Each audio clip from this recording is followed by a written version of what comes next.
Power star Pawan Kalyan OG movie review. Andhra Pradesh ఉప ముఖ్యమంత్రిగా బాధ్యతలు స్వీకరించిన తర్వాత పవన్ కళ్యాణ్ నటించిన హరిహర వీరమల్లు సినిమా మొదటగా విడుదలైంది. అయితే అది ఆశించిన స్థాయిలో ఆడలేదు. దాంతో పవన్ కళ్యాణ్ అభిమానులు, జనసేన కార్యకర్తలంతా గ్యాంగ్స్టర్ డ్రామా ఓజీ మీదనే ఆశలు పెట్టుకున్నారు.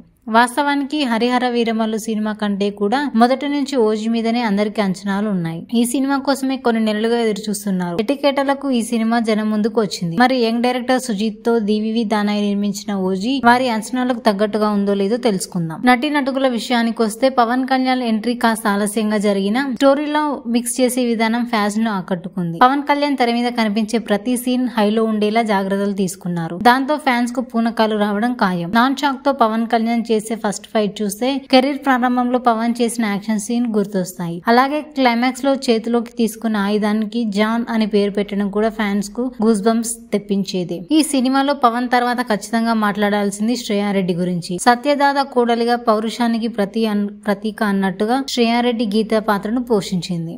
అండర్ వరల్డ్ డాన్ పాత్రలు ప్రకాష్ రాజ్ కు కొట్టిన పిండే అయినా మరింత మెచ్యూరిటీతో దీన్ని పోషించారు. ఇమ్రాన్ కహ్మీ స్క్రీన్ ప్రెజెన్స్ సూపర్. ఈ మధ్య వచ్చిన రజాకార్ మూవీలో సర్దార్ పటేల్ గా నటించిన తేజ్ సఫ్రా ప్రధాన ప్రతినాయకుడిగా యాక్ట్ చేశారు. ప్రియాంక అరుల్ మోహన్ కు లిమిటెడ్ స్క్రీన్ స్పేస్ లభించిన మెరుగైన నటన ప్రదర్శించింది. బేసికల్ గా ఓజీ సినిమాను నిలబెట్టింది నటుకులే కాదు, చీఫ్ టెక్నీషియన్స్ కూడా. తమన్ ఎప్పటిలాగే తన ఆర్ఆర్ తో కట్టిపడేశాడు.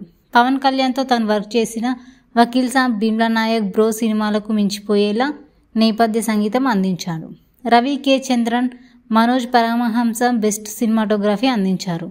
నవీన్ నూలి తన ఎడిటింగ్ తో మెస్మరైజ్ చేశాడు. విఎఫ్ఎక్స్ కూడా బాగుంది. డివివి దానయ్య ఖర్చుకు వెనకాడలేదనే విషయం ప్రతి ఫేమ్ లో తెలుస్తుంది. సుజిత్ ఓ ఫ్యాన్ బాయ్ గా ఈ సినిమాను తీశాడని అర్థమైతోంది. ఓపెనింగ్ నుంచి ఎండింగ్ వరకు నాన్ స్టాప్ గా సాగే యాక్షన్ సీన్స్ ఫ్యామిలీ ఆడియన్స్ కు ఏమాత్రం అలరిస్తాయో చెప్పలేం, కానీ యాక్షన్ మూవీస్ ఇష్టపడే వారికి ఓజీ దసరా డబుల్ ధమాకా అని చెప్పవచ్చు.